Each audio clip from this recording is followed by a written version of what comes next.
Hola, ¿qué tal?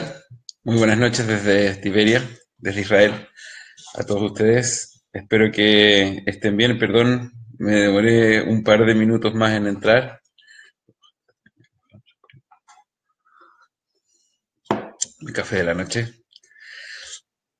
La otra vez recibí un mail de un doctor acá en Israel que explica todo el concepto del café, por si acaso. Y dicen que es muy bueno. Café de grano no tiene absolutamente nada malo. Bien, estamos esperando que entre la gente. Está entrando a poco. Les recuerdo, siempre, todas las noches enseño no todas las noches, al menos una vez a la semana. Hoy decidí hacer la clase el martes porque también espero, Besrat Hashem, hacer otra clase el jueves. Porque como es Rosh Chodesh Nisan, el Shabbat, y en Shabbat nosotros no transmitimos, entonces decidí hacer la clase el jueves, en la noche de Rosh Chodesh, para que la gente también pueda aprovechar estos portales de luz, y etcétera, etcétera. Y que Hashem nos ayude. Ojalá que me ayude a levantarme, porque es difícil levantarse 2 veces a la semana. Es un poco difícil. Pero bueno, cuando hay ganas, la verdad es que tal cual como Moshe Rabbeinu decía, yo no soy grande por mí, sino por ustedes. O sea, el pueblo de Israel es el que se merece un Moshe, no Moshe un pueblo de Israel. Y, y se sabe que hubo 38 años en el desierto, en donde Hashem no se dirigió a Moshe, porque a Israel se había puesto un poco más rebelde. Entonces sabemos que Moshe Rabbeinu puede llegar a lo que sea, pero fue por el colectivo de Am Israel que pudo alcanzar ese nivel. Así que Am Israel, el pueblo de Israel, Am, pueblo. Bien. Entonces vamos a hacer la clase hoy día de la Parashat de Baikra. La Parashat de Baikra, así se llama la porción de esta semana. Esta porción es bastante hermosa y el libro en sí, voy a ser bastante sincero. El libro, nosotros ya estuvimos explicando algunas cosas de este libro hace o sea, la semana pasada, en donde explicamos todos los conceptos que tienen relación a los nombres de los libros y cuántas cosas se cambiaron y cuántas cosas se cambiaron para incorrectamente. Pero bueno, eh, ahora en este caso, cuando empieza el tercer libro de la Torá, sabemos que hay Pentateuco, significan cinco, Pentateuco, 5 libros de Moisés. Eh, Humash, viene la palabra Hamesh, que también es 5. La otra vez me preguntaron, me dijeron, Rabino, ¿qué Torah me recomienda comprar? Quiero comprarme una Torah. La palabra realmente para esto es un Humash. La palabra Torah en sí es bastante interesante el concepto. Es un rollo, la Torah es la forma del libro en forma original, en forma de rollo, que es un cuero de animal, escrita con una tinta de vegetal negra. Esa es una Torah. Cuando esa Torah se traspasa a un libro, se le llama Humash, que viene de la palabra Hamesh, o sea, un Pentateuco. En buen español es un Pentateuco. Es eh, son los 5 libros. Mucha gente no sabe esto, entonces dice, quiero comprarme una Torah, pero dice, wow, tanto dinero tiene, porque una Torah cuesta como $30.000. Una Torah, ¿quieres comprarme una Torah? $30.000 vale una Torah, en cuero, escrita a mano, por un sofer judío, un sofer era un escriba judío. Eso es una Torah.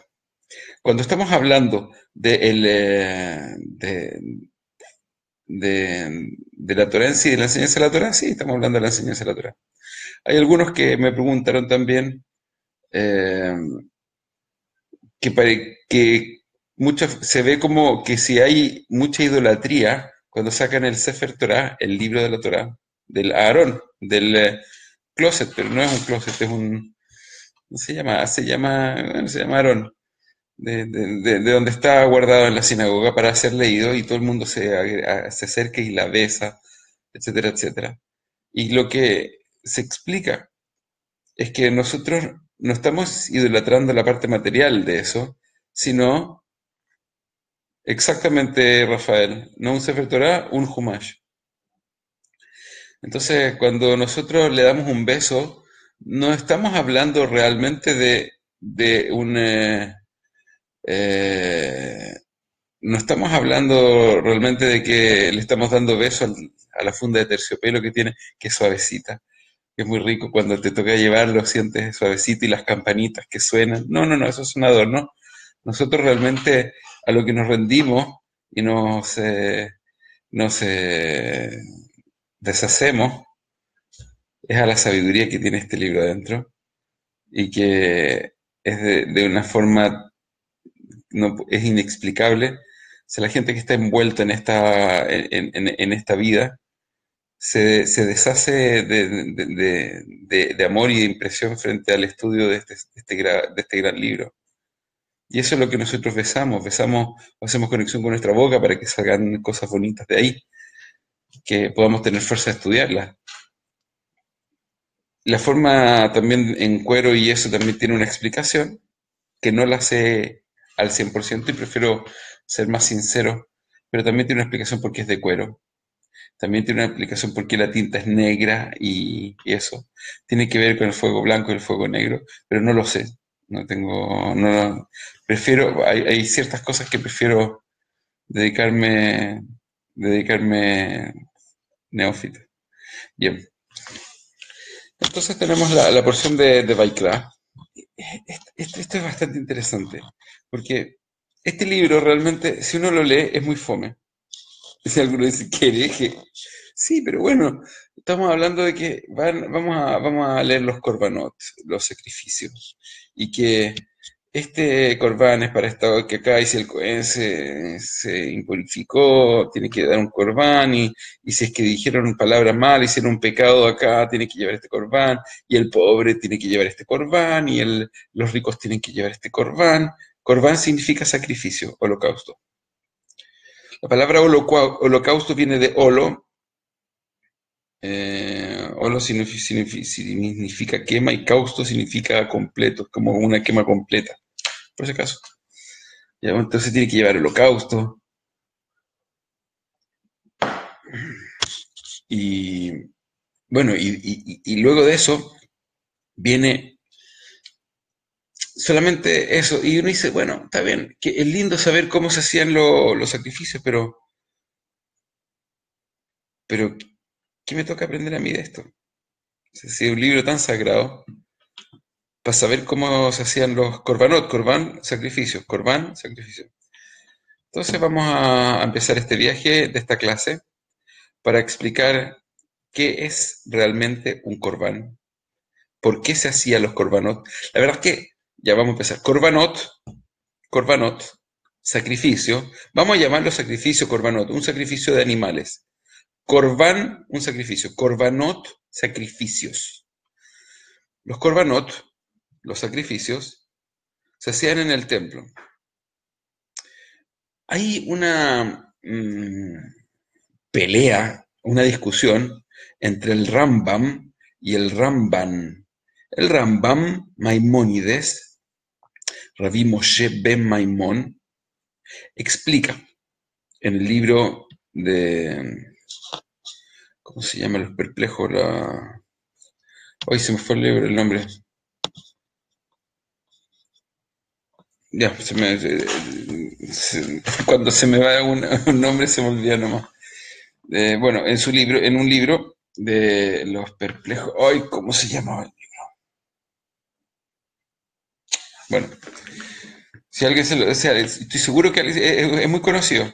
Así que, por ahí está Rafael, ayúdame, por favor, si que te vi ahí que estabas online, por favor, ayúdame con el nombre del libro, si se me olvidó. La, la guía de los perplejos, ahí está. Entonces, explica y dice que realmente los korbanot, eh, eran, ¿cómo se llama? Algo producto de la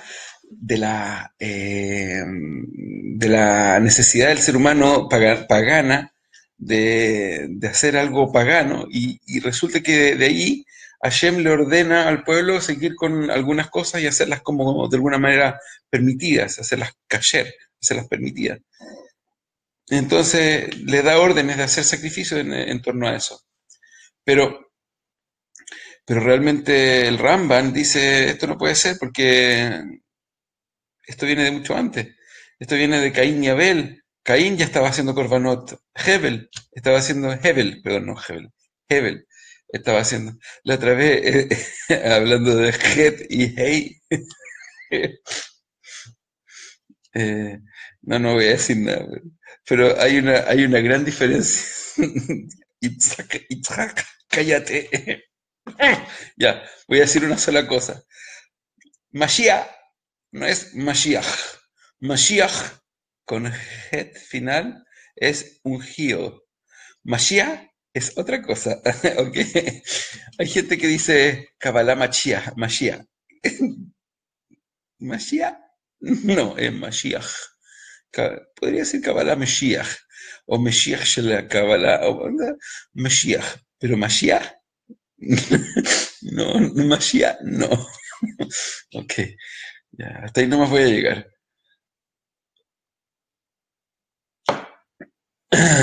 No voy a continuar con. Me gusta corregir un poco. De hecho, yo no sé muy bien hebreo, pero trato de corregirme constantemente para no cometer errores y cometo bastantes errores en hebreo. Mi Rab cuando vino acá estábamos hablando en hebreo y me corregía cada rato y yo feliz porque tengo que aprender. Si yo no aprendí hebreo desde chico. Y, y de hecho hay gente que no entiende que para mí es mucho más fácil hablar español y hablar y leer en español. Y cuando me mandan un texto en hebreo, me cuesta leerlo y tengo que leerlo un poco más. O sea, le pasó a mi hijo, y aprenden bien, pero a mí me cuesta más tengo que concentrarme. Es como, de hecho, el inglés lo tengo más asumido también porque toda mi vida estudié inglés. Es mi segunda lengua. Pero el hebreo lo aprendí más de viejo, más ya cuando me dediqué seriamente. Sí, incluso cuando ya llegué acá a Israel, ahí fue cuando ya pude empezar a entrar de una forma más fuerte al hebreo, para no desilusionar a nadie si me manda algún error.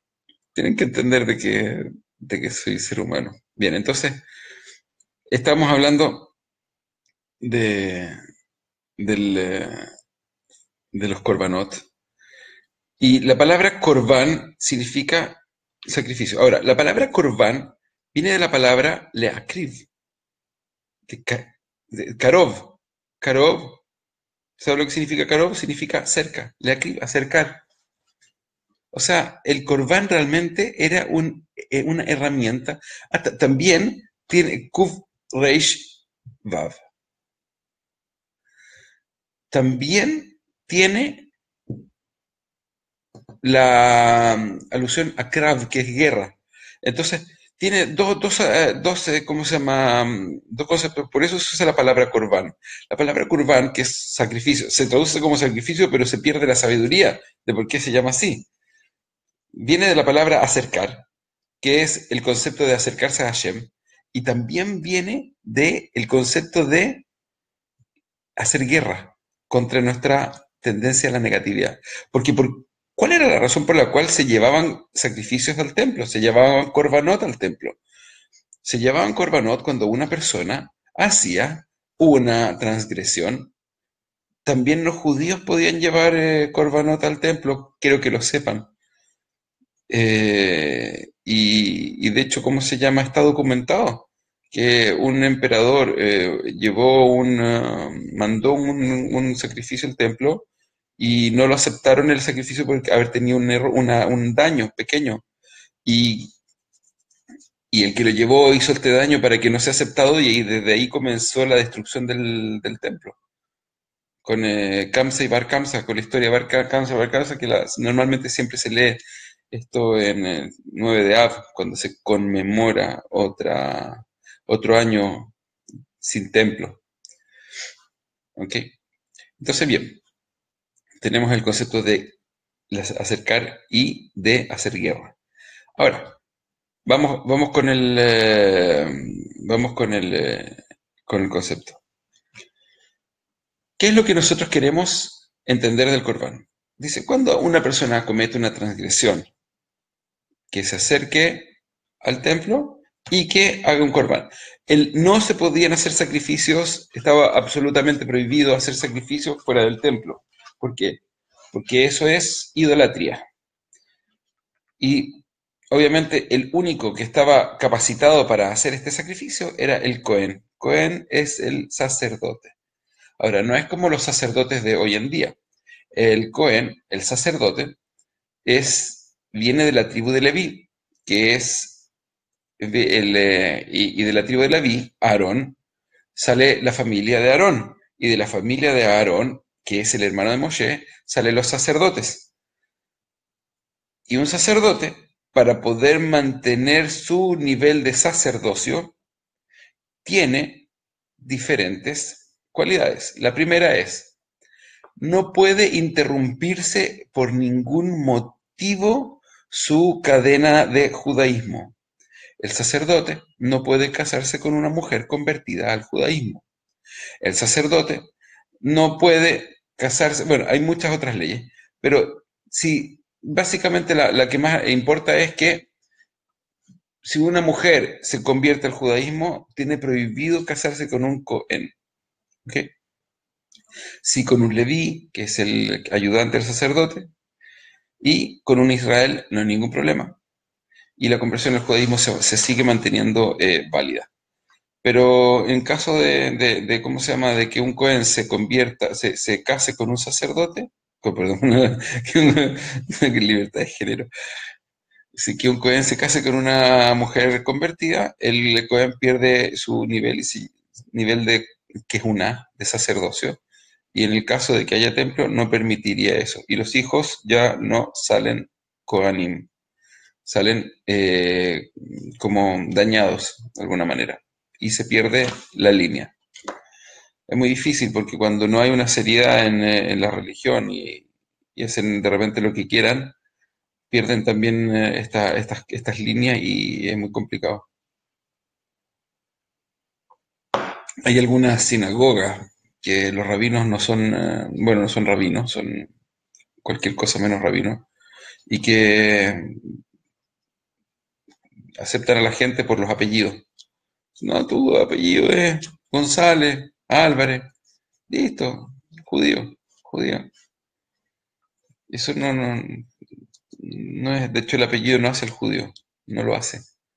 Ningún apellido hace el judío, ni uno. El judío se hace solamente por el vientre materno, punto. Y por la conversión kasher.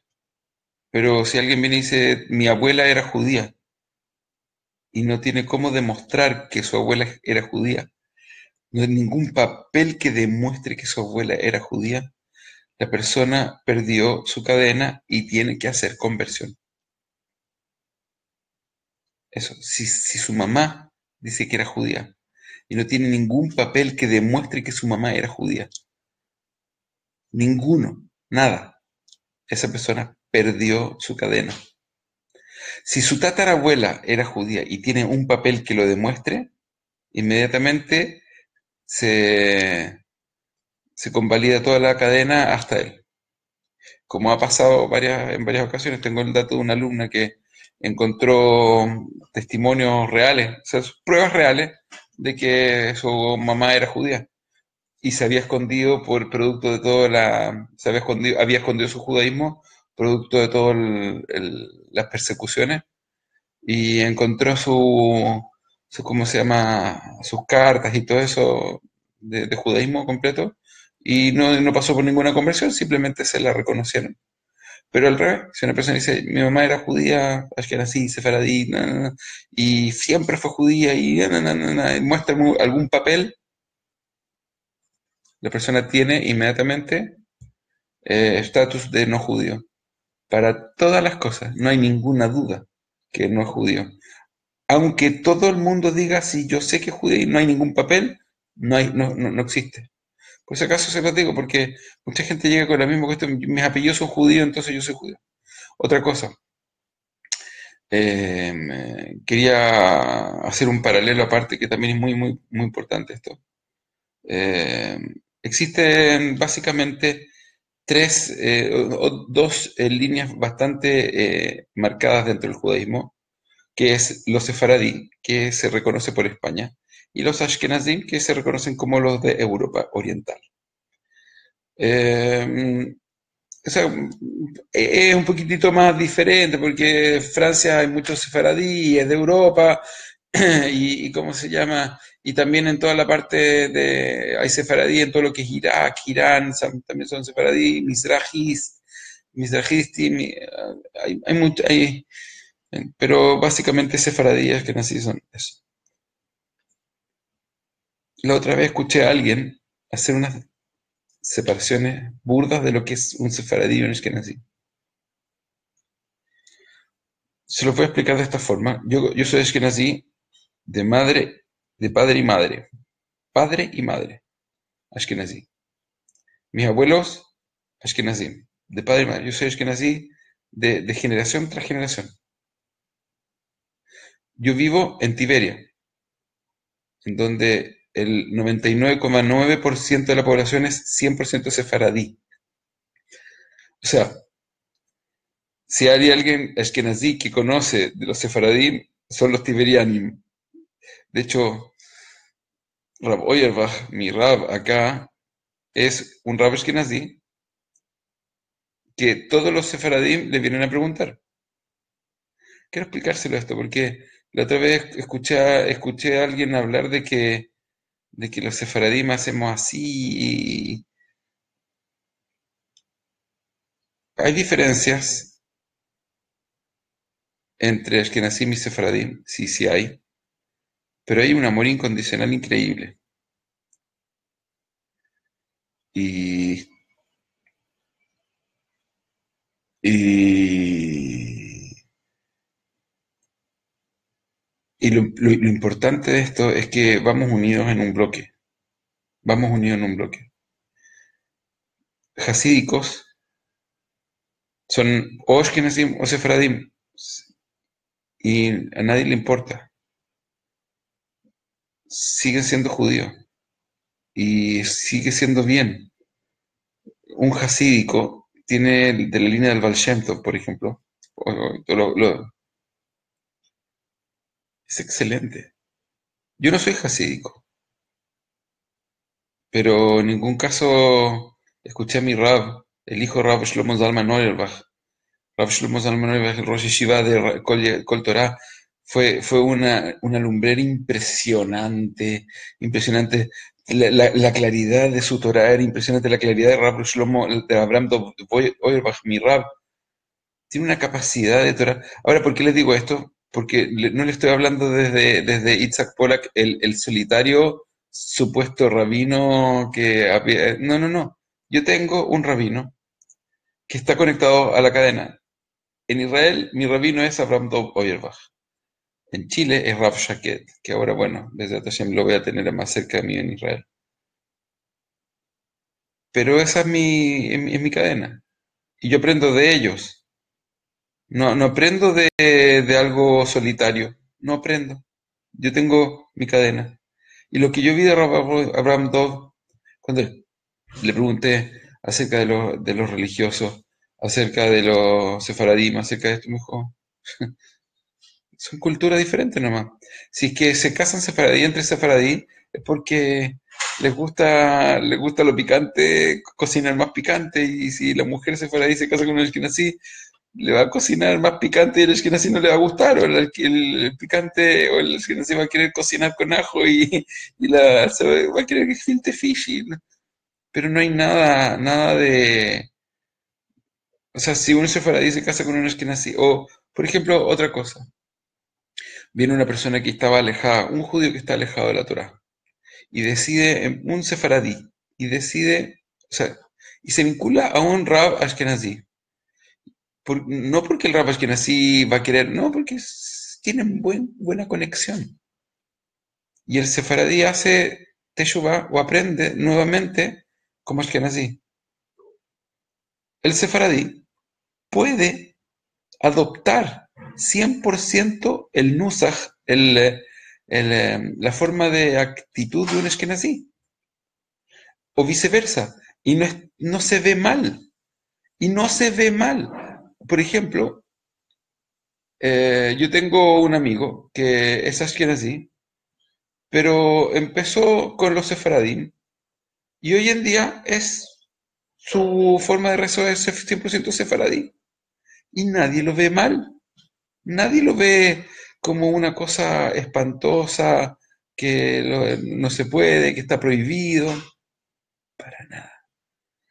La otra vez me preguntaron porque me contaron que había un rabino que andaba diciendo que los sefaradín con los sefaradí y que está prohibido un sefaradí y que los hasídicos y habla y despotrica contra los hasídicos. No sé quién será. La verdad, para mí, más que nada, díganme cuál es su rab, más que eso. Si alguien pregunta cuál es mi rab es Abraham Dov Boyerbach, punto. ¿Y de dónde saqué mi título de rabino? En Yeshivat Pirkei Shoshanim, que es excelente. De hecho, la verdad es que es bueno decir las cosas. Y Pirkei Shoshanim es un programa increíble para poder sacar smijot. Y, y bueno, es un programa mundial y me ayudó mucho en el Kolel. Mi Kolel en Israel es un Kolel 100% de Abraham, y, y estudiamos para Smijot. Y si yo no hubiese estado con este programa, me hubiese sido muy difícil sacar la Smijot. Smijá, una ordenación. Me hubiese sido muy difícil sacarla. Estos programas de Pirkei Shoshanim ayudan muchísimo a las personas que vienen incorporándose al estudio ya un poquito más tarde. Por ejemplo, mi hijo chico, mi hijo ya está en la yeshiva, bueno, y ellos estudian 10 hojas de Guemará y hacen pruebas y se le tiene que saber de memoria. No es algo que nosotros tengamos tan fuerte, nosotros nos dedicamos a otra cosa, pero ellos ya tienen el training, entonces es mucho más fácil. Pero nosotros no. Todo esto se lo estoy contando un poco porque son cosas que tenía que explicarles en algún momento. Y es bueno que lo sepan. Eh, es muy importante que sepan también de dónde vengo y quién soy, porque obviamente estoy vinculado con mucha gente y, y no necesariamente les gusta preguntar o les da un poco de pudor preguntar, que sienten que me voy a sentir avergonzado.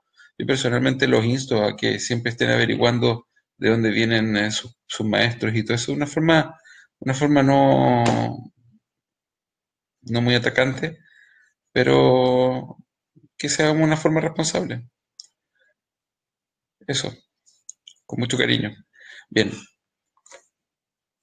entonces vamos a hablar de Moshe Rabbeinu. Se hacían estos korbanot. Los korbanot. Se tienen que entender una cosa aquí, el concepto de los korbanot. Los korbanot, hoy en día, sí, la guía de los perplejos. Muchas gracias, Ricardo. Sí, ya lo mencioné. Los korbanot realmente son algo impresionante. Pero hoy en día no se pueden hacer korbanot. ¿Por qué no se pueden hacer korbanot? Porque no hay templo. Ok, ¿y por eso no? Bueno, ¿y por qué no hay templo? Porque no hay conciencia de que haya templo. Ah, entonces, porque no hay conciencia de que haya templo, no se pueden hacer los korbanot. Por ende, nosotros no tenemos hoy en día lo que es la conciencia de un korban. Eso es un poco doloroso porque, obviamente, claro, hoy día, seamos sinceros, vamos a decir los korbanot, un sacrificio. Vamos a decir, bueno, cometí un pecado, tengo que llevar un sacrificio. ¡Tenemos asado! Porque eso es lo primero que se nos viene a la cabeza, que vamos a hacer un asado, porque hay korbanot que se puede comer la carne. Entonces, bueno, vamos a comprar un chivito y lo vamos a tirar al fueguito y vamos a hacer un korban y más encima te lo cocina el Cohen. y todavía en el templo, wow, qué panorama, tenemos chivo, ¡uhú! Y finalmente se pierde todo el concepto que lo quiera un corbán. El corbán realmente uno tiene que sentir que el animal que te está ayudando, que te hizo pecar, se, se fue, se murió. Y que ese animal que tú estás en este momento sacrificando, ese animal que tú estás sacrificando realmente es el... Tengo medio choco el lente, ahí sí, ahí sí. Ese animal que estás sacrificando realmente es tu parte animal que estás sacrificando. Entonces, hoy en día no se puede entender eso.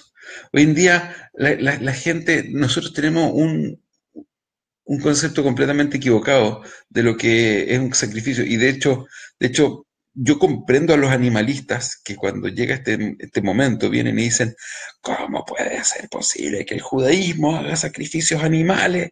Porque no hay conciencia hoy en día de lo que era un sacrificio animal.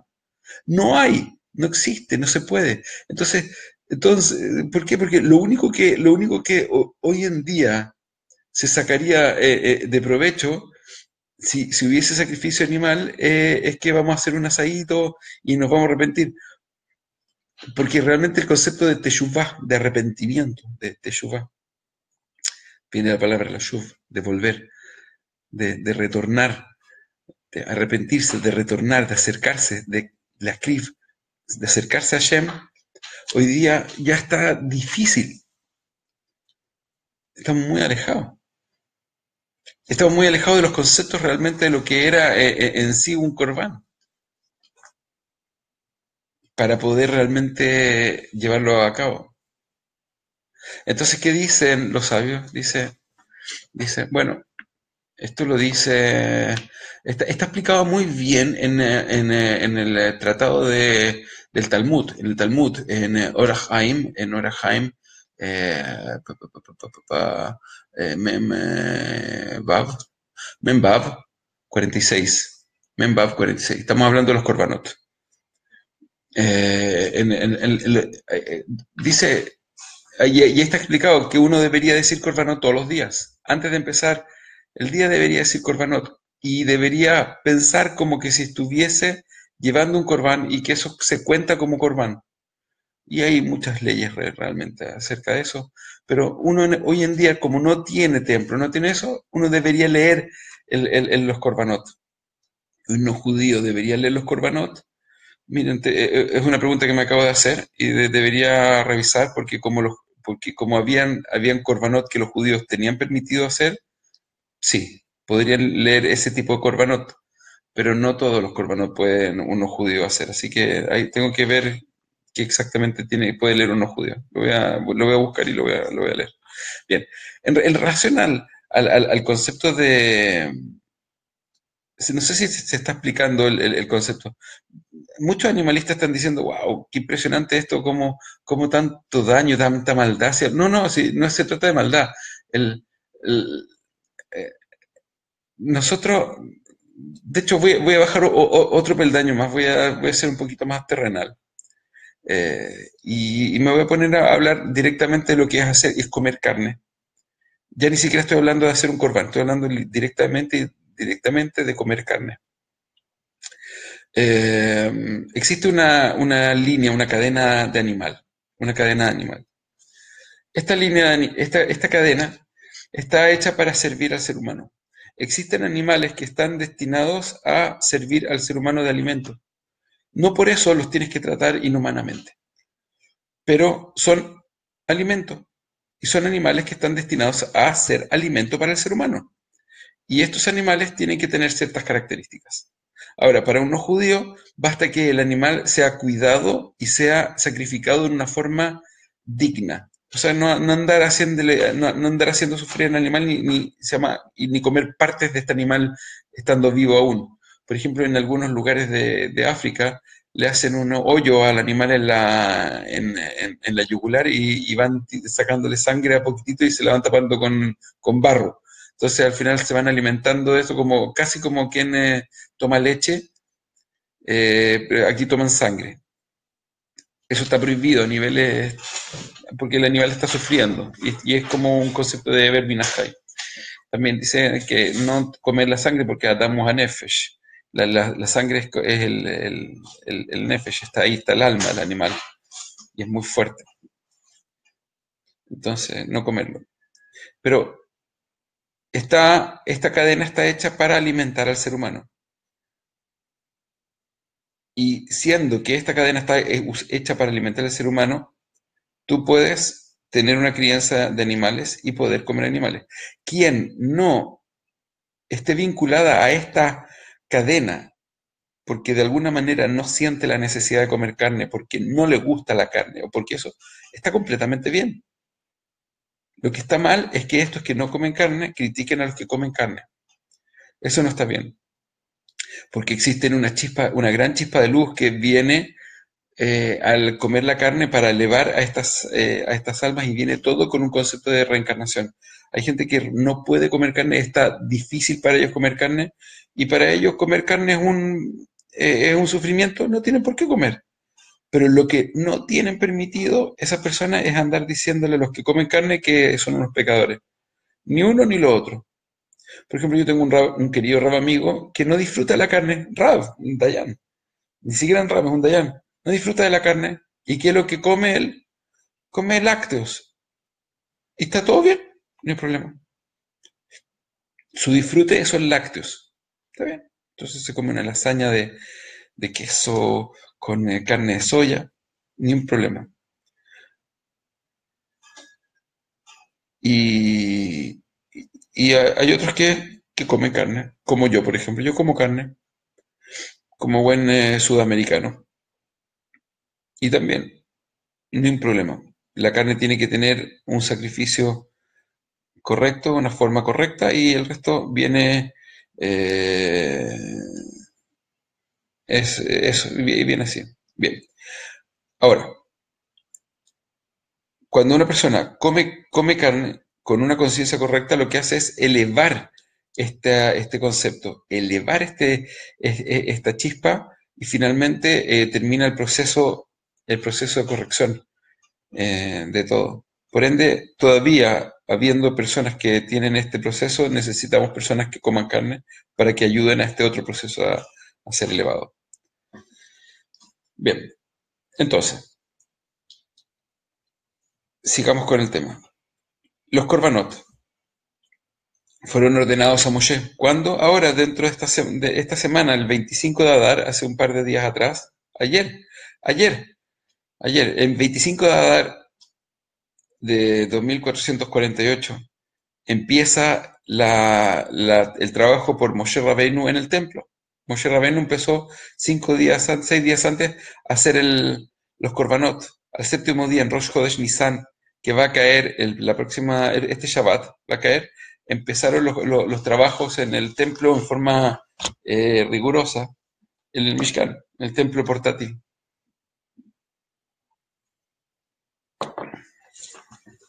Es interesante, porque aquí, cuando Moshe Rabbeinu le da la orden a Moshe, dice Vaikra, Vaikra, y llamó. Así se llama también el libro, Vaikra, y llamó. Y llamó a Hashem a Moshe. Y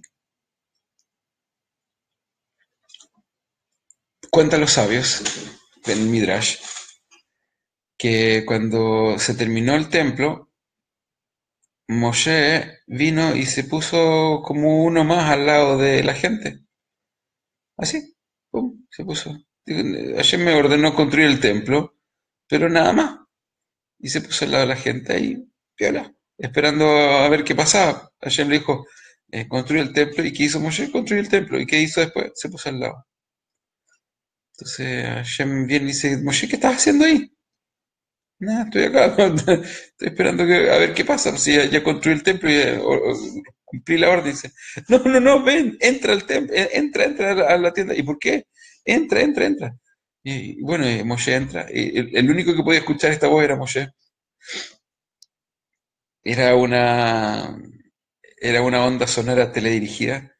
Llega Moshe, entra a la tienda y le explica cómo hacer los korbanot, y Moshe dice, bueno, y Hashem le dice a Moshe, tienes que enseñarle a tu hermano y a tu sobrino cómo hacer los sacrificios. Ok, ok, ni un problema. Pum, y le enseña.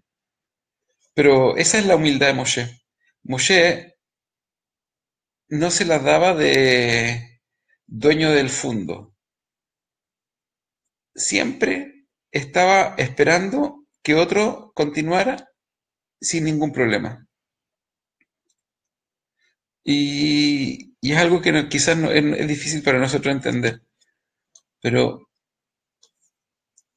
su cargo, él lo tenía 100% disponible para que él lo quisiera tomar. Y Hashem todos los días le decía, todavía estás tú. Y Moshe, no es que no quisiera, es que él no estaba apegado al ego, al estatus de líder de un pueblo. No, Moshe era simplemente humilde. Y fíjense una cosa, la palabra Vaikra en la Torá, en el original, la forma escrita en rollo, está escrita con una alef pequeña, pequeñita. Todas las letras están normal, pero la alef de Vaikra, creo que tengo un corim acá que es lo mismo, pero en forma libre.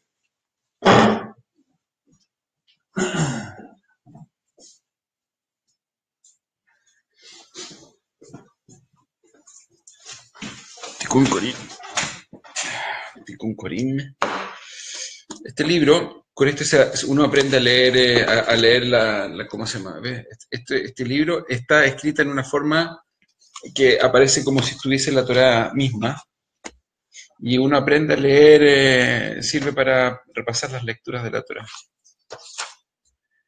Humash Vaikra, miren. Vamos a ver si se puede lograr algo acá. Ahí está. ¿Ven? Esta es la palabra, Vaikra. Ahí está, una alef más pequeña. ¿Ven que está así? Eso, así está escrito en todos los Sifrei Torah serios. No, así está escrito en todos los Sifrei Torah. Y es una alef más pequeña.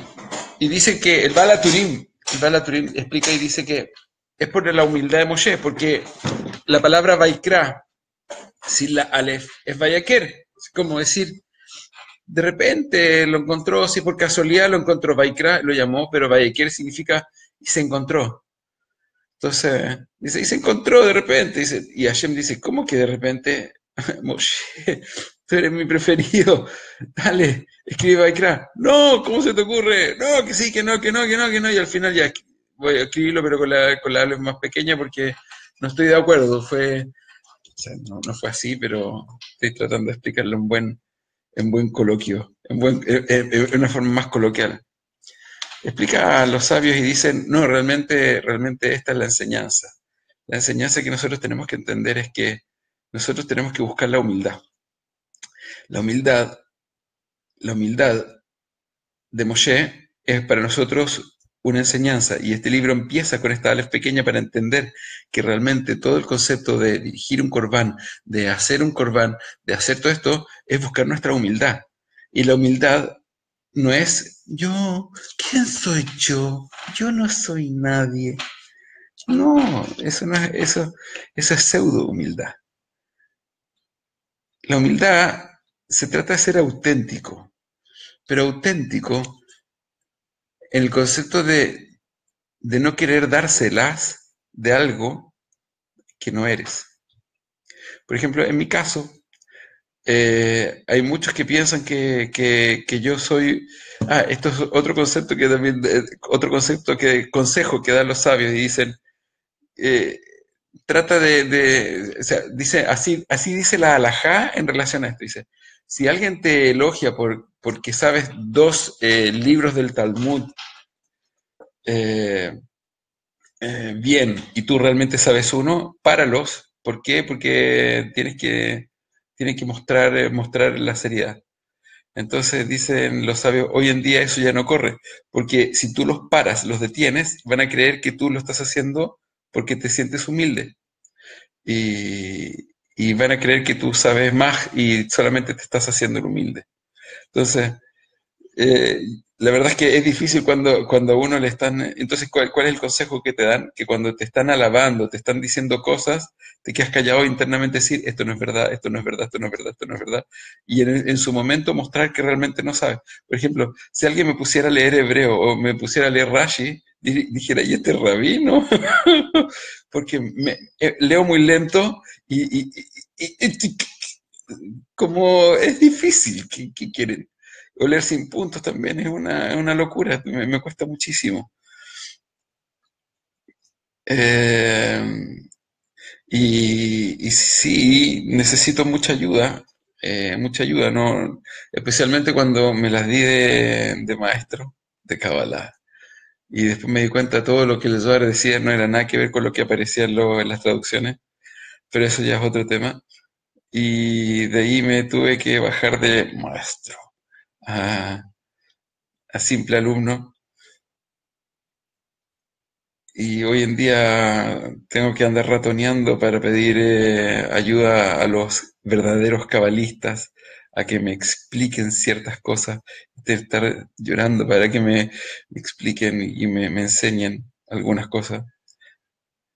No existe nadie que pueda decir que sabe cabalá y que no está vinculado a un cabalista. Serio, nadie. Alguien que se solamente lee libros de Kabbalah traducidos. No voy a decir nombre, pero es un peligro, es una bomba atómica. Nada más les puedo decir. Es una bomba atómica. ¿Existen cabalistas hoy en día? Doy nombres. Rav Yaakov Hillel, de Yeshivat Abat Shalom. Rab Yaakov Ades, también es un tremendo mecubal. Rav Kook, acá, que está a media cuadra de mi casa. Gran cabalista, gran cabalista. También está Rav Ginsburg. Fíjense que le estoy dando datos. Rav Ginsburg tiene una organización que está dirigida por Chaim Frim. Chaim Frim es uno de sus desde Chabad. Son excelentes. Kabbalah seria. Estoy hablando de Kabbalah seria. No estoy, incluso que no son de mi tendencia, no son de mi línea, les puedo decir que son cabalistas serios. Eh, Rabbi Chaim David Zuckerberg, que falleció hace como 5 años atrás, 4 años atrás, Alel.org, también es algo increíble. Tiene muy buenos libros. Es Kabbalah seria. Estoy hablando de Kabbalah seria. Kabbalah seria. No estoy hablando de Kabbalah chanta, Kabbalah seria. Y podríamos decir que Jaime David Zuckerberg podría ser de mi línea porque es más ahí, etcétera, etcétera. Más. Pero el resto, Rav Schreiber, bueno, Rav Israel Abihai de Yeshivat Betel. También vi que un amigo querido, Jacob Sheffer, está enseñando también online.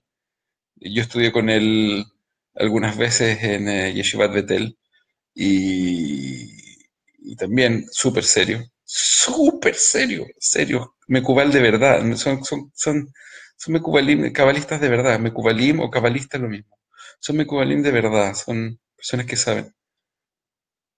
Se los digo por si alguien necesita, y esto es así, o sea, no hay mucho más que decir. También los alumnos eh, de Rab Nisim Pérez, sí, Zichrono Libraja, también son serios.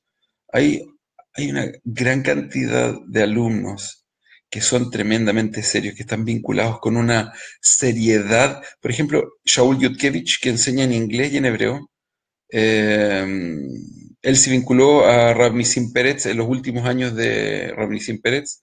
Con Shaul nosotros somos muy amigos y ¿cómo se llama? Y también es otra persona muy seria para estudiar Kabbalah, Liv Kabbalah. Sí, enseña en inglés, pero yo lo que ustedes saben enseño espiritualidad basada en Kabbalah, que es lo que a mí Me gusta enseñar. A mí lo que me gusta enseñar es cosas que realmente sirvan a la gente en su diario vivir.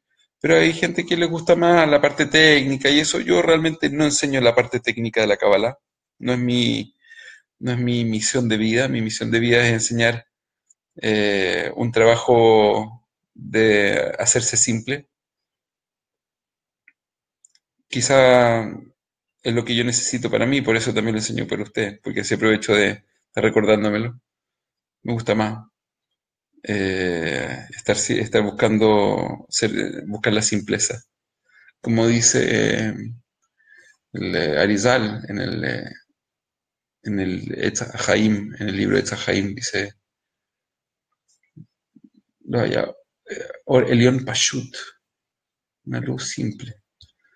Nosotros tenemos que transformarnos en ser una luz simple para poder recibir una luz simple. Hacer emular la luz simple significa hacernos simples.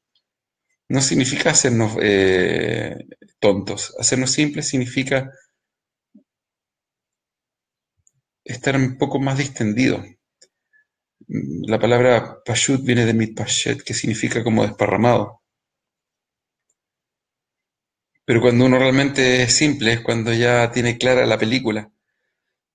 Por ejemplo, muchas veces cuando me han pedido opiniones de ciertas clases online y tú escuchas lo que hablan, las sandeces que hablan algunos que se llaman ser maestros o algunos que se llaman ser rabinos y, y te das cuenta que no es simple, no es simple. Sin embargo, sin embargo, ¿qué significa ser simple? Significa entender dónde estás tú, cuál es tu punto de vista, cuál es tu misión de vida, cuál es eh, hacia dónde vas y con qué te vas a llenar y cómo te vas a llenar, quiénes te van a llenar. Eso. Entonces, entendiendo, ¿por qué estoy hablando de esto? Porque estoy hablando de la simpleza también de Moshe, estoy hablando de entender eso, cómo nosotros lo tenemos que buscar en nuestras vidas. Eh, Moshe finalmente accedió a escribir esta letra. Dicen que realmente Hashem, no es que si Moshe no hubiese querido poner la letra, la Torah en sí entera hubiese estado inválida porque la Torah en sí es un cuerpo completo. Entonces dice, ¿cómo puede ser posible que alguien llegue a decir que Moshe no quería poner una letra en la Torah así? Sabemos que la Torah en sí, en hebreo, es un cuerpo en un solo cuerpo y todas las letras están bien puestas. Entonces, no es un libro así como diciendo, oye, ya vamos a edición, oye, Isaac, te equivocaste acá, pusiste esta palabra y no esta palabra. No, la Torah no tiene ese concepto de edición. Moshe, mira, te mandaste en Chile sí se te mandaste un condoro, acá cometiste un error, escribiste mal esta palabra, eso no existe, la Torah es un libro perfecto. Entonces, dicen, no, lo que pasa es que Hashem sabía que, de hecho, esta discusión era lo necesario para poder entender lo que son los korbanot. Y si es que uno no tiene ese nivel de humildad para poder enfrentar un corbán, mejor no hacerlo.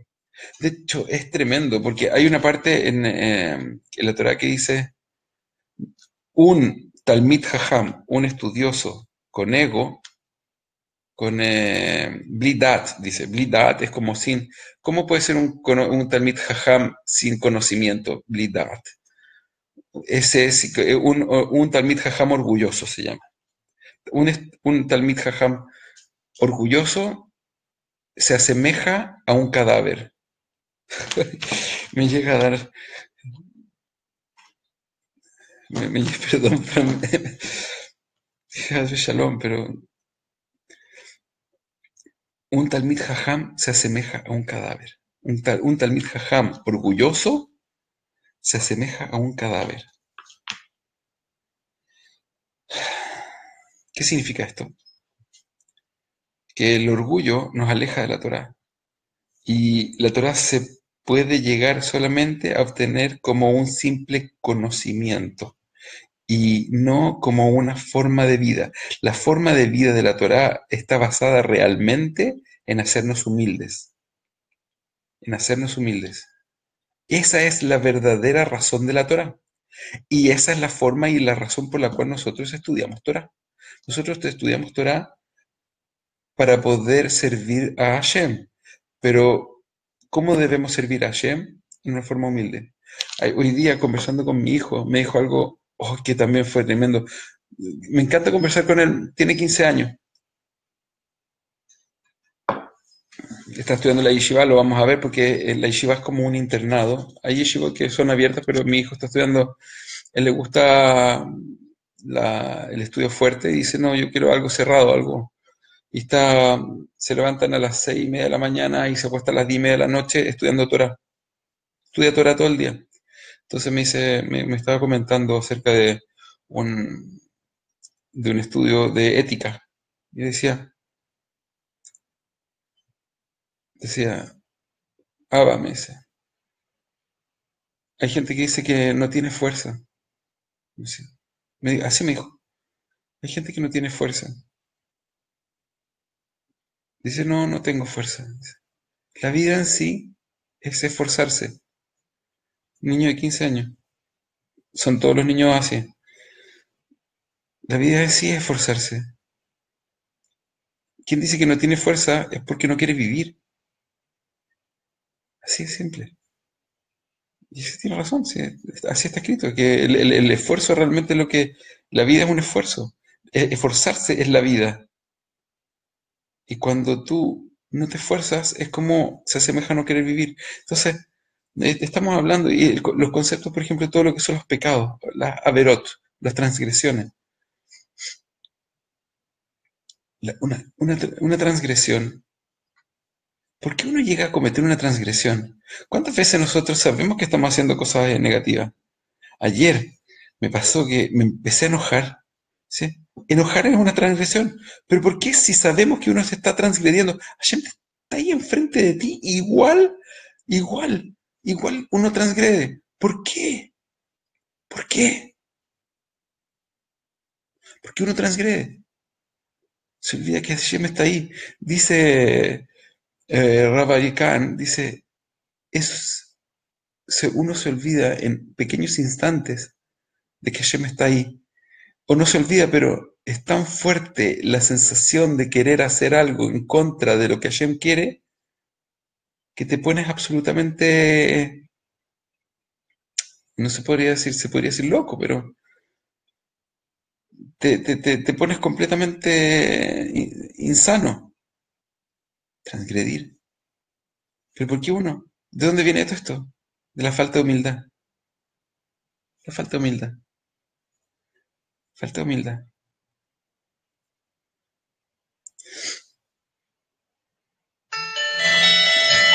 Nada más.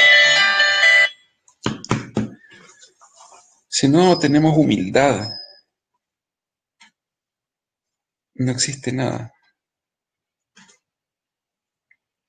No entra Torah, no entra nada. Y eso es lo que nos enseña. Tenemos que sacar nuestra parte animal. Nuestra parte animal es la que se enciende. Por ejemplo, eso es lo que nos falta realmente hoy en día, porque la humildad es un símbolo de debilidad hoy en día. Ser una persona humilde es un símbolo de humildad. Si tú, por ejemplo, estás buscando trabajo y llegas humildemente a buscar trabajo y dices, no, este no tiene pasta, le falta león, pues le falta así como mostrarse quién está acá. Dicen los sabios en relación a eso que un Talmid Jajam debe tener un octavo de un octavo de ego para poder mantenerse. ¿Por qué? Porque una persona que estudia Torah debe sentirse también orgulloso de ser un Bentorá, un hombre de sabiduría. Sí, pero solamente un octavo de un octavo, dice. Nada más que eso. El resto es dañino. Ahora, perdón. Ay, se trabó el cable. Perdón. Se trabó el cable y casi lo rompo. El cable del computador. El Ventura es eso. El Ventura es... Pero hay que tener un poco de ego. Ahora, voy a traer a Abraham. Abraham Avinu era sumamente humilde. Entonces, ¿por qué fue a hacerle guerra a 5 reyes? Dicen, los sabios dicen, sí, porque había agarrado a Lot. Dice, sí, pero eso es... Hilul Hashem, o sea, ir a pelear contra 5 reyes solo con eso es ego, decir, no, bueno, o sea, Hashem está conmigo. Pero dijo que no. Realmente cuenta que Nimrod había agarrado a Lot y Lot se parecía mucho a Abraham, entonces Nimrod estaba llevando a Abraham pueblo por pueblo diciendo que Abraham se había arrepentido y que lo único que quería ahora es adorar a Nimrod, que Nimrod era Dios. Y Abraham dijo, esto yo no lo estoy haciendo por mí, lo estoy haciendo por Hashem mismo. Y por Hashem está permitido hacer cualquier cosa, porque esto es un Hilul Hashem, él está queriendo hacer idolatría. Es lo que pasa hoy en día con los idólatras, que están pensando que Dios es un ser humano. Es lo mismo, exactamente lo mismo. Hoy en día no tenemos la fuerza así para poder ser como un Abraham. Pero bueno, lo que podemos hacer realmente es reforzarles y decirles que cuando empiezan a entender los conceptos, Hashem es una fuerza infinita que está en todos lados y que no está dividido en tres ni en nada, simplemente es una fuerza infinita. Y esta fuerza infinita está en todos lados y simplemente cuando nosotros entendemos eso, tanto no ágidas como no, tanto judíos como no judíos, tanto judíos como no judíos. Sí, ser judío o no judío, los dos tienen mundo venidero. Y esa es otra cosa, los judíos no andamos, ¿cómo se llama?, buscando convertir a nadie a la religión, porque un no judío también, cumpliendo lo que le tiene que cumplir, ya tiene mundo venidero, ya tiene Olam Abba, ya tiene mundo venidero, Gan Eden. Entonces, es como diciendo, cámbiate de partido político. ¿Para qué? Si ya está ahí en un partido político, está feliz, está bien. Naciste así, bien, excelente. ¿Te gusta River? ¿Te gusta Boca? ¿Te gusta la Universidad de Chile? ¿Te gusta la... Está bien, todo está bien, no hay problema. Está todo dentro. Pero eres idólatra, no. Ahí estamos con problemas. Sácate esas idolatrías de encima, sácate todas esas cuestiones, no sirven para nada. Eso es un poquitito el concepto que hay de fondo. Eh, en el Pirkei Avot, el Tratado de los Padres, es un tratado que ahora se va a empezar a estudiar después de Pesach, o durante Pesach, se empieza a estudiar Pirkei Avot para poder trabajar la parte interna. Es un libro muy lindo. Quizás de repente, si me motivo, voy a empezar a hacer clases de Pirkei Avot eh, para todo, dentro de lo que se puede enseñar a todo el mundo. El Tratado de los Padres dice, ¿quién es sabio? ¿Quién es sabio? ¿Quién puede aprender de todos una lección? Así dice. ¿Quién es sabio? ¿Quién puede aprender de todos una lección? Pero ¿quién puede aprender de toda una lección? Es el humilde. Entonces, por ende, lo que te está diciendo acá, ¿quién es sabio? ¿Quién es humilde? Así de simple. ¿Quién es sabio? El que es humilde. Y esa es otra lección para nosotros. ¿Quién es sabio? El humilde. ¿Quién es sabio? El humilde. Cuando yo me pregunto, digo, ¿debería enseñar, no debería enseñar? Porque también es una pregunta para mí. Y se las pongo porque yo también estoy en un trabajo como usted. Si no crean que el profesor es un omnipotente, que no, la verdad es que quizás yo necesito también más trabajo que ustedes mismos. Y ustedes en muchas áreas pueden ser muchísimo más espirituales que yo. Y les agradezco todo el respeto que tienen hacia mi persona, no por ser rabino, sino porque soy un ser humano. Y se lo agradezco porque a mí no me gusta faltarle el respeto a nadie.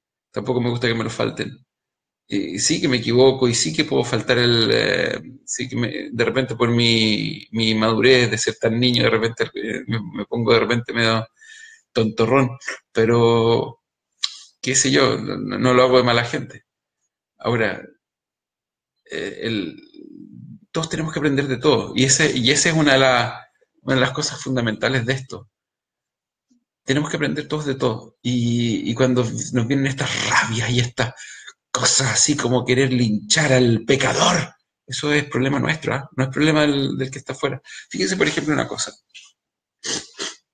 Hoy en día no tenemos cómo demostrar pecados.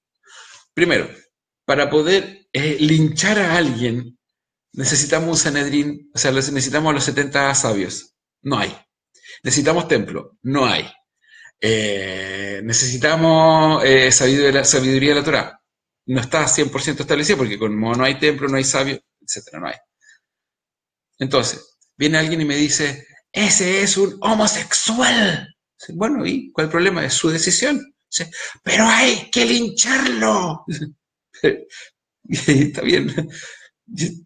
Haz lo que quieras, pero no está escrito en ningún lado que hay que lincharlo. ¡Hay que matarlos! Perdónenme que sea tan así, estoy tratando de mostrar una... Sí, yo no estoy a favor de la homosexualidad, pero no tengo ningún problema de conversar con un homosexual, no me voy a enfermar de eso, ni al contrario, yo puedo estudiar y puedo enseñar y ningún problema, no hay ningún problema en eso. Pero ¿cómo estás a favor de eso? Estoy tratando de explicarlo con homosexualidad, pero también lo puedo explicar con idolatría, con promiscuidad, con infidelidad y con todas las cosas que aparecen como pecados en la Torah. Una persona que, que decidió vivir la vida de una manera es su problema, no el mío. O su responsabilidad, no digo su problema para tampoco... es su responsabilidad, no el mío. Una persona que decide ser de alguna forma específica es su responsabilidad, no el mío. Mi responsabilidad es formar. Mi responsabilidad es formar. Tu responsabilidad como alumno es amar a tu prójimo como a ti mismo. Esa es tu responsabilidad. No se te va a pegar lo pecador. Perdóneme, estoy tratando de ser irónico en esto. Yo no voy a alejar a una persona por su condición. No la voy a alejar. ¿Por qué? Porque esa persona es un ser humano. Y ese ser humano puede tener un tikkun y yo tengo el mío. Yo también podría decir algo, no, Itzhak, es súper fácil de enojarse, es tremendo ese. Sí, lo pincha un poquito, se enoja. Ah, alejémonos de este enojón pecador. Estoy hablando también de una manera irónica. Cada uno tiene su problema. De hecho, yo no sé quién es más dañino para el mundo, un intransigente o una persona que comete otro tipo de pecado. Por ejemplo, si un rabino está enseñando a que estos son malos, estos otros son malos, estos otros son malos, su gente se transforman en fanáticos. Y esa persona está generando una secta. Ustedes, ustedes deben acercar a la gente. Entender, esto no está bien, esto sí está bien, esto no está bien, pero no por eso te voy a odiar. A mí yo tengo un pensamiento social de libre mercado. O sea, ¿qué significa? Que una persona tiene derecho a hacer lo que quiera en forma económica, pero tiene que tener una responsabilidad social frente a los pobres. Sí, pero espérame 5 segundos.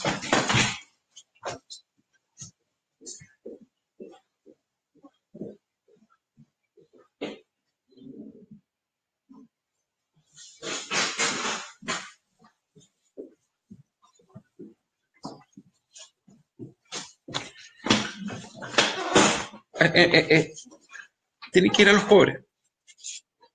Eso significa que la responsabilidad realmente de hacer de la gente está más para las personas que para el gobierno de obligar a la gente a que dé. Sin embargo, yo estoy súper a favor de, de pagar impuestos. Súper a favor, especialmente cuando el gobierno es una máquina que realmente funciona para entregar a los pobres los impuestos. Este es mi punto de vista, mi forma de pensar. Y cuando yo digo que hay que pagar la mitad de los impuestos, ok, vamos a pagar la mitad de los impuestos. Y los vamos a pagar correcto, no los vamos a evadir, los vamos a pagar. Vamos a vivir con lo que corresponde. Dice, pero el gobierno, bueno, si ahora el gobierno empieza a robarse la plata es otro problema, pero uno tiene que entender de que tiene que, tiene que ir Entonces, ¿qué pasa si que alguien viene y me dice, no, que al final esto no está correcto? Mira, mi forma de pensar es mi forma de pensar. Tu forma de pensar es tu forma de pensar. Puedes pensar completamente equivocado a mí, pero no por eso te voy a odiar. Si una persona, por ejemplo, tiene un pensamiento homosexual, piensa diferente a mí no se me va a pegar su pensamiento por acercarlo. Dentro de mi creencia, la homosexualidad no es un pecado. El acto homosexual sí lo es. Y yo no he visto un acto homosexual, no puedo decir absolutamente nada. Eso uno. Lo estoy tratando de explicar de una manera porque es una pregunta que me han hecho mucho y lo estoy tratando de explicar de alguna manera para que lo entiendan. Por ende, si alguien viene a mí y me dice soy homosexual, yo no lo voy a tildar de pecador. Problema de cada uno. Cada uno. Y yo voy a seguir siendo una persona como soy con cualquier tipo de persona.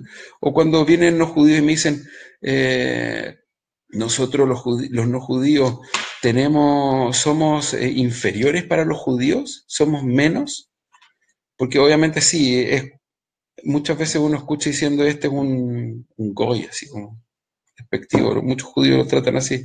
Dicen, esto no se trata de más o menos, se trata de diferentes misiones.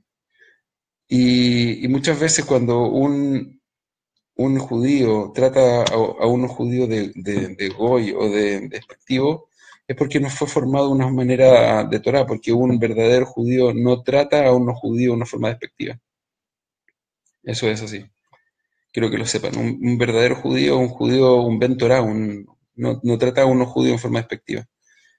Eso uno. Dos, el verdadero judío sabe Talmud, y en el Talmud está escrito que hay que acercarse acercar al no judío, adelantarle el saludo en relación al ger que dice, es más importante un ger que un judío, y el ger, el convertido al judaísmo, su padre es Hashem, y si te metes con el ger, te estás metiendo con Hashem. Así que quien osa denigrar a un ger, se está metiendo con Hashem directamente, para que sepan. Entonces, si hay alguien que viene y me dice, oye, pero esta es verdad que los judíos tratan a los no judíos de animales, mentira. No existe ninguna parte en el Talmud que existe eso, salvo los antisemitas que escribieron citas que no son verdaderas y que se hacen más famosas. Es tan mentira como el papelito en la mano de Rav Kaduri. Eso es otra cosa, los antisemitas están en todos lados. Ahora sacaron que hay no, o sea, vi un video que Rav Kaduri tenía un papel con la mano con el nombre del Mesías. Porque yo vivo acá en la zona, viejo. Estoy lleno de alumnos de Rav Kaduri. ¿Saben cómo se rieron cuando les conté? ¿Qué eso está saliendo? Porque- para que sepan, para que sepan. Cuando ustedes decidan ser humildes, cuando ustedes decidan ser humildes, perdón, cuando nosotros decidamos ser humildes, no va a ser un trabajo fácil, porque obviamente ya el hecho de decir estoy siendo humilde o no, estamos perdiendo la humildad. Realmente la humildad ni siquiera es cuestionarse, es simplemente saber que, que no soy nadie y que Hashem es todo, pero a la vez saber que todo el mundo fue creado para mi trabajo. Son las dos cosas, y eso es muy difícil de lograr. Saber que no soy nadie, sí. Saber que Hashem creó todo esto para mí, también. Son dos polos completamente opuestos. Y cuando se nos va la mano por una o por otra, nos enojamos. Si nos enojamos, perdemos. Así de simple. Ya mis queridos, 5:30 de la mañana acá por Israel. Está amaneciendo, ven afuera, ahí están el amanecer. Voy a ver si es que se puede. Sí, ahí se ve el lago atrás. Lago Kineret. Les mando muchos cariños. Les recuerdo, la próxima clase voy a hacer una clase de trabajo espiritual del mes de Nisan, que no es menor, especialmente todos los conceptos de lo que es Pesaj, todo ese tipo de cosas, no es menor, es muy difícil, es muy complicado, hay que tener mucha constancia para poder lograr esto. Pesaj es una tremenda oportunidad. Hay ciertas cosas que los no judíos pueden hacer. No todo Pesaj es una festividad bastante complicada a nivel de celebración, porque realmente lo que se celebra es la salida del pueblo judío de Egipto. Entonces, los sabios explican y dicen, bueno, ¿qué de esto es lo que puede un no judío hacer? Vamos a tratar de explicarlo bien, de una manera muy, muy bien, o sea, con explicaciones, no así como, está prohibido para los no judíos, no me gusta así. Me gusta explicar para que se entienda que muchas veces las cosas no son así como de, de- de desprecio, es como, qué sé yo, para decirlo de una forma que se entienda. Eh, Imagínense, por ejemplo, la fiesta de independencia de Yugoslavia. Y viene un chino y dice, hoy día es la fiesta de independencia de Yugoslavia. Sí, ¿tú qué tienes de Yugoslavia? Nada, pero quiero celebrarla. Sí, pero ¿de qué te sirve? Quiero celebrarla, po. O que celébrala, pero no te sirve nada, pues, sí. No. Así. Si alguien tiene algún tipo de preguntas por ciertos maestros o ciertas organizaciones o ciertos rabinos en la cual yo pueda responder por interno. Por interno, ningún problema. Si alguien quiere saber de este o de este otro, que ahora, yo normalmente me guardo mis opiniones. Mis opiniones me las guardo, salvo que haya ya una orden directa de decir, este de acá no es kasher. Kasher no está permitido, como por ejemplo el Kabbalah Center. Kabbalah Center está vetado y prohibido en todos los lugares, y eso yo lo puedo decir completamente abierto, no hay ningún problema. Pero, eh, pero existen otros muchos que hay que cuidarse. Por ejemplo, si este sí, pero su tendencia es esto y esto no. Como también pueden decirlo de mí, que de repente soy muy disperso. Sí, que hoy día no me tomé el Ritalin también. Muchas cosas pueden decir de mí. Y está bien. Lo que sí les recomiendo, así como es como una forma muy, muy puntual. Si alguien se dice rabino, tiene que tener ¿cómo se llama? Sus smijot, ahí están las mías, sus ordenaciones rabínicas bien establecidas. Esa es una, esta es la otra. Una es en Isur Beter y la otra en Shabbat, pero el próximo año empezar con Nida. Las smijot. Esa es una de las cosas que un rabino debería mostrar, sus diplomas, sus ordenaciones. Otra cosa que debería mostrar es su cadena. Un rabino serio debe estar vinculado a otro rabino serio. Imposible que un rabino serio esté solo. Por más sinagoga que tenga, siempre un rabino serio está mencionando a sus rabinos. No a los que están muertos, sino a los que están vivos. Y de alguna manera, si alguien quiere preguntar por el rabino, vaya donde Rav Shaket, vaya donde Rav Auerbach, aquí está. Itzhak Pola, que es serio o no es serio, no hay problema. Ahí está. Está abierto, es identificable, completamente identificable. Eso se los puedo decir así. Cosa segunda, para poder identificar a un rabino serio. Eh, bueno, entonces, o un maestro. Maestro también, tiene que tener una línea bien, bien definida. No importa si su kipá es tejida, no importa si su kipá es negra o si su kipá tiene letras alrededor. O si tiene acá más pelo, sí, que le caen. Los míos están escondidos, ¿ven? Aquí están los míos. Eh, no, no, no, no, si se lo esconde o no se lo esconde, no importa, no importa. Lo importante es que sea, que demuestre su línea, que demuestre su cadena. Eso es importantísimo. Si no lo está demostrando, quiere decir que es un peligro. Si un rabino es convertido o no es convertido, da lo mismo. Si un rabino en su vida fue evangélico y se dio cuenta que lo evangélico no es correcto y finalmente eso terminó siendo un rabino, es completamente correcto. Y si es rabino es porque se la ganó y está completamente correcto. No tiene nada, nada, nada, nada, nada que cuestionarse. Nada. Su pasado está bien. Ahí está. Todas esas cosas se las digo por si acaso, porque es importante que lo tengan claro. O sea. Eh, ¿Qué otra cosa más? Sean humildes, sean humildes. Intenten, intenten no enojarse. Inténtenlo. A mí me cuesta también, pero bueno. Intenten aprender de todos una lección. Nos vemos en 2 días más. Ya. Quería agradecer a todos por sus aportes mensuales. No saben de repente cómo ayuda. De verdad que los aportes mensuales son una cosa pero fenomenal. Y de repente unos piensan que no es necesario.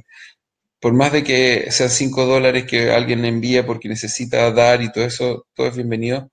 Yo acá lo destino para el estudio de la Torah y para la manutención. Y, le trato de dar un súper buen uso. A aquellas personas que deseen algo especial, como que le pase a alguien o haga algo, si está dentro de mí poder hacerlo también. Si no, también acepto que me envíen dinero para ser mensajero para otra cosa. Si necesitan recibos también de que lo hice, no tengo ningún problema. Si puedo hacerlo, no hay ningún problema. Si que no puedo, me cuesta, es difícil, le voy a decir. Bueno, me tengo que ir ahora a rezar.